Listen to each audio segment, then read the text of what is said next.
Bien-aimés de Dieu, bonjour ou bonsoir. Tout dépend de l'heure à laquelle vous allez suivre cette vidéo. La méditation d'aujourd'hui s'intitule « A pour titre, l'ignorance ».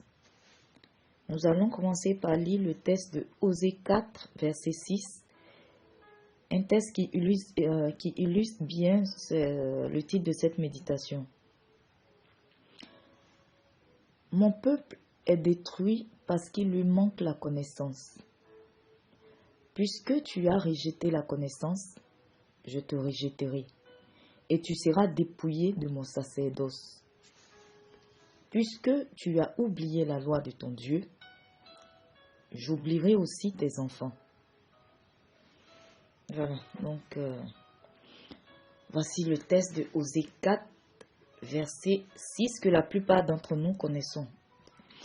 Je vais vous raconter l'histoire d'un jeune homme qui voulait voyager, aller en Europe, mais qui ne rencontrait que des échecs.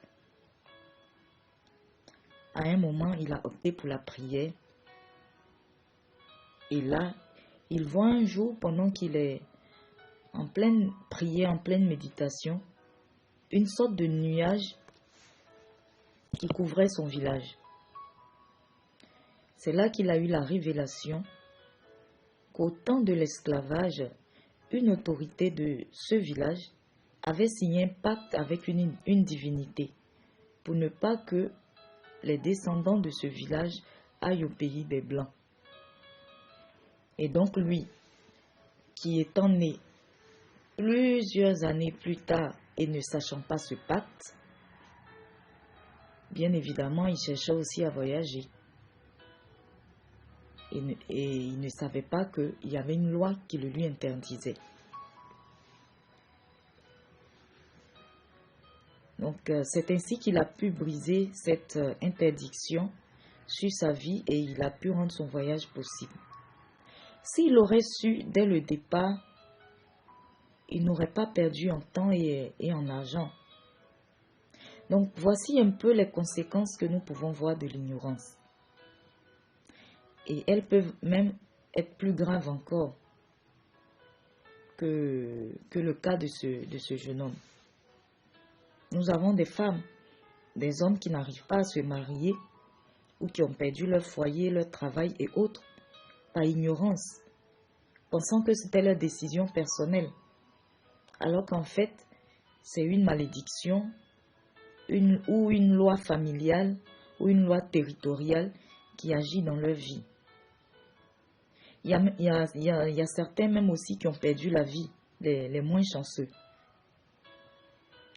Donc Dieu nous dit en Jérémie 33, verset 3, « Invoque-moi et je te répondrai, je te révélerai de grandes choses, des choses cachées que tu ne connais pas. » Si Dieu nous dit cela, cela veut dire que nous pouvons ignorer des choses concernant notre propre vie. Il est donc important d'associer Dieu à tout ce que nous faisons, même pour les choses les plus élémentaires, comme manger, car la nourriture que nous consommons pourrait être envoûtée ou empoisonnée. On pourrait même considérer une personne comme notre meilleur ami, alors que c'est notre plus grand ennemi. Jean 8, verset 32, nous dit que seule la vérité affranchit. Nous devons donc sans cesse rechercher la vérité. Et cette vérité, seul Dieu peut nous la révéler de manière authentique.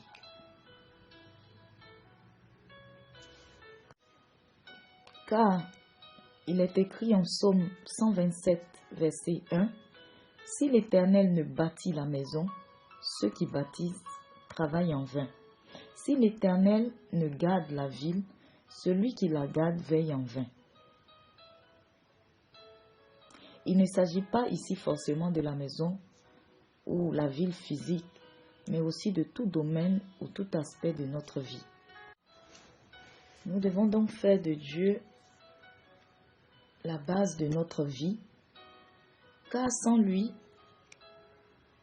dans notre vie, c'était comme si nous construisons notre maison sur du sable sans fondement. À la première intempérie, c'est sûr que cette maison va s'écrouler. C'était juste cette petite méditation que j'ai voulu partager avec vous. Merci d'avoir écouté. Merci de partager. Merci de vous abonner massivement. Que Dieu prenne soin de vous et qu'il nous révèle tout aspect caché de notre vie. Au nom puissant de Jésus. Amen.